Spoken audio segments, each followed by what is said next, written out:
Hello दोस्तों, civil procedure code 1908 CPC के अंदर 158 सेक्शन 51 ऑर्डर है। ठीक है, 158 धाराएं, 51 आदेश है जिसको हम कॉम्बिनेशन लिंक करके देखने वाले तरीके से कि कौन किस तरीके से आपस में लिंक होते हैं। ठीक है, सबसे पहला है सेक्शन 3650।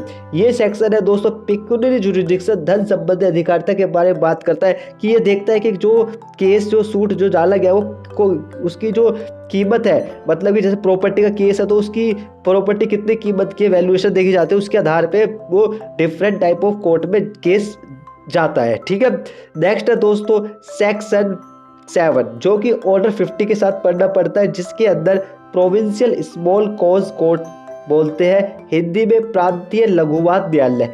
सेक्शन 8 ऑर्डर 51 जिसमें प्रेसिडेंसी स्मॉल कॉज कोर्ट के बारे में बात की गई है। ठीक है, सेक्शन 7 सेक्शन 8 ऑर्डर 50 ऑर्डर 51 के साथ पढ़ना है। नेक्स्ट है दोस्तों सेक्शन 9 जिसको सब्जेक्ट मैटर जुरिस्डिक्शन की बात की गई है कि जो केस होगा उस कौन से केस सिविल केस होते हैं, सिविल मामले होते हैं, वे इसके अंदर बताए गए हैं। ठीक है, नेक्स्ट है दोस्तों सेक्शन 10 11 को प्लस में एस्टोपल के साथ पढ़ना है, जो कि एस्टोपल क्या है वो इंडियन एविडेंस एक्ट के अंदर बताया गया है।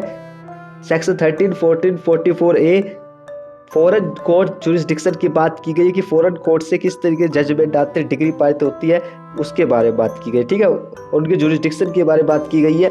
नेक्स्ट है दोस्तों यहाँ पे सेक्शन 26 ऑर्डर 4 के साथ पढ़ना है, जिसमें इंस्टीट्यूशन ऑफ सूट वादों को संशोधित किया जाता है। कोई भी केस होते हैं वाद संशोधित किया जाता है, जिसमें कि प्लेंट तैयार होती है, जो ऑर्डर 6 और 7 के अंडर होती है तैयार। अब प्लेट तैयार हो गई, फाइल हो गया इंस्टीट्यूशन, तो उसके बाद सम्मन भेजा जाता है। सम्मन सेक्शन 27 ऑर्डर 5 के अंदर बताया गया है। ठीक है, किसी डिफेंडेंट को सम्मन भेजा जाता है तो सेक्शन 27 ऑर्डर 5। सेक्शन 33 ऑर्डर 20 में जजमेंट और डिक्री पारित की जाती है जज साहब के द्वारा, जैसे कि प्रॉपर्टी का मामला है तो उसके लिए जैसे ए के फेवर में चली गई है तो ए इसमें जीत चुका है और बी ने क्या कब्जा कर रखा है। नेक्स्ट है सेक्शन 35 ऑर्डर 21A जो कॉस्ट खर्चे की बात की गई है। अब बात करते हैं एग्जीक्यूशन के निष्पादन की। सेक्शन 34 से लेकर 74 और ऑर्डर 21 में बताई गई, जिसमें जज साहब ने क्या करा था कि जजमेंट और डिक्री पारित कर दी थी ए के फेवर में, मगर ए को कब्जा भी तो दिलाना है। कब्जा दिलाने के लिए ए क्या है एग्जीक्यूट करवाता है। ठीक है, फिर क्या है पुलिस वाले तो कोर्ट से ऑर्डर मिल जाता है। नेक्स्ट है सेक्शन 75 से 78 ऑर्डर 26 पर इंसिडेंशियल प्रोसीडिंग अनुषंगिक कार्रवाई के बारे में बात की गई है। अब अपील के बारे में पढ़े दोस्तों, सेक्शन 96 से लेकर 99A में order 41 appeal from original decree, मूल डिक्री की अपील के बारे में बात की गई है। सेक्शन 100 से लेकर 103 ऑर्डर 42 जिसके अंदर दोस्तों आपको appeal from appellate decree, appellate decree की अपील, ठीक है, उससे जो अपील आपने करी फिर उसके बाद अपीली डिग्री को और अपील भी कर सकते हो।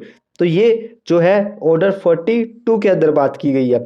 जिसमें कि 96 से लेकर 99A तक सेक्शन में बताया गया है से लेकर 106 41 है प्लस में आपको ऑर्डर अपीलीय डिक्रियों की अपील है, जिसमें कि अपील फ्रॉम अपीलेट डिक्री, ठीक है, अपीलीय डिक्रियों की अपील की जा सकती है। 100 से लेकर 103 में बताया गया है ऑर्डर 42 है 43 आदेशों की अपील। सेक्शन 109 से लेकर 112 104 से लेकर 106 तक है, जिसके अंदर ऑर्डर 43 है उच्चतम न्यायालय में अपील, ठीक है, अपील टू सुप्रीम कोर्ट आपको समझ में आएगा 41 42 43 45 तो ये अपील के बारे में बताया गया है। आगे का बात करते हैं रेफरेंस निर्देश है, जिसमें कि section 113 reference review revision reference निर्देश बोलते हैं, पुनर्विलोकन जिसके अंदर 113 से 30 में सेक्शन है ऑर्डर 46। बात करते हैं रिवीजन जो है 147 जो बात की रिवीजन ये ऑर्डर में 115 इसको कोई ऑर्डर नहीं बताया गया रिवीजन को, जो है कल लिंक करा हमने किस तरीके से पढ़ना है तो डिटेल्स जो है वीडियो अच्छी लगी लाइक सब्सक्राइब जरूर कर देना। ये तो मोटा मोटा था ऊपर से, ठीक है।